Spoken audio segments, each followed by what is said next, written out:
Uh-oh, the internet is out, but it's okay because if you're using Google Chrome and you get the screen, you can actually press the spacebar, get this dinosaur running, and play a little bit of a mini game here. It's just a complete ripoff of the Wario Hop from Wario Land 4, where you start running, stuff comes at you, and you jump over it. It's very basic. This is what video games looked like back in the day. It wasn't always these massive, complex things, 40 hours of gameplay. No, you were just pretty much, had one button, and you were doing something with it. In this case, we are jumping. I don't think that the arrows do anything. No, you can. Oh, you can look down. I don't know if that has a purpose. Oh, up also jumps. So there you go. If you don't like pressing the massive spacebar, which honestly, who really does when they're playing a game, you want to use one of the smaller keys, and the up arrow is pretty much, the way to go. I don't think any of the other buttons or anything. That was pretty close. Let's see if I can beat my high score. It's pretty high up there, but I don't know if we're gonna have too much trouble. Once you get far enough, even like the color scheme and such starts changing, and things can get pretty crazy when that happens. I think it also starts getting faster. Okay, so we can duck under those guys. You don't always have to jump over things. And you even get times when, I almost said Aerodactyl. Whoa, that was super laggy when that color was changing. Too much Pokemon on the brain. Pterodactyl's coming at you, but sometimes the trick is to not jump at all. It gets pretty sneaky like that. We have about 1,000 more to go. I noticed that whoa, yeah, so don't want that to happen. If you hold the up button, he just kind of constantly jumps, and whoa, got a pterodactyl right in the face, but that's okay. This dinosaur ain't no caring about no pterodactyl in the face. You can just try once again, although now it's really slow. I'm totally not used to how slow this is compared to how it was before.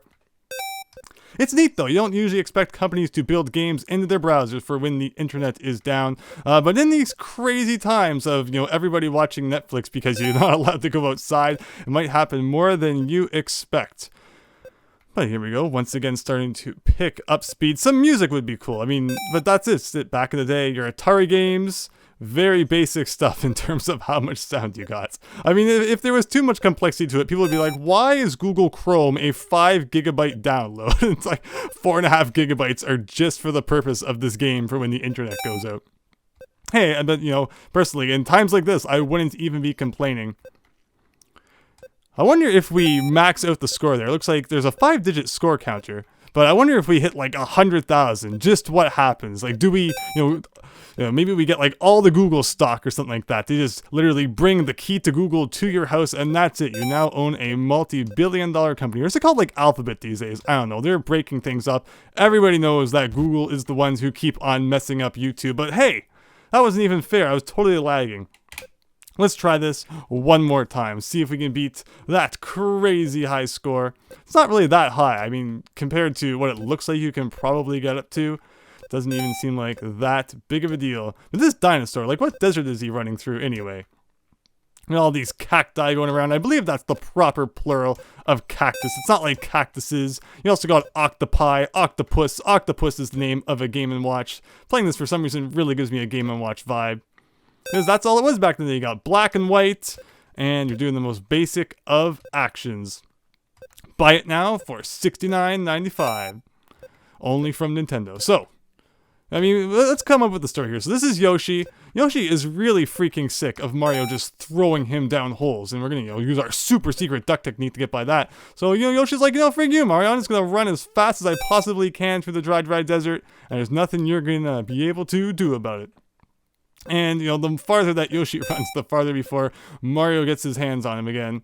And just, once again, throws him down that hole so that he can get the secret exit to Butter Bridge. Because honestly, how else are you supposed to get the secret exit in that level? You can do, like, a perfectly timed cape swoop under the goalposts, I guess. But, like, that's not going to happen. Realistically, no one in their life is ever actually going to do that properly. You just take Yoshi to the end.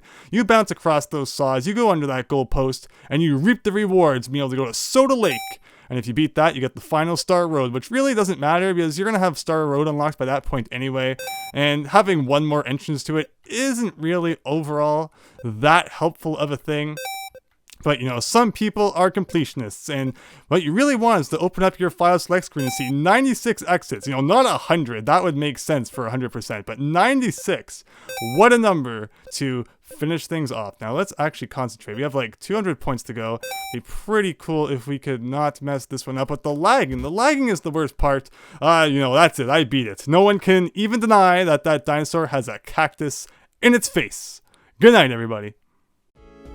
Thank you so much once again for taking the time to check out my content. If you enjoyed, please consider leaving a like and subscribing, as it helps my channel grow, and I also have a Patreon page where everything that I receive goes towards making the quality of my work even better. So thanks again, and hope to see you next time.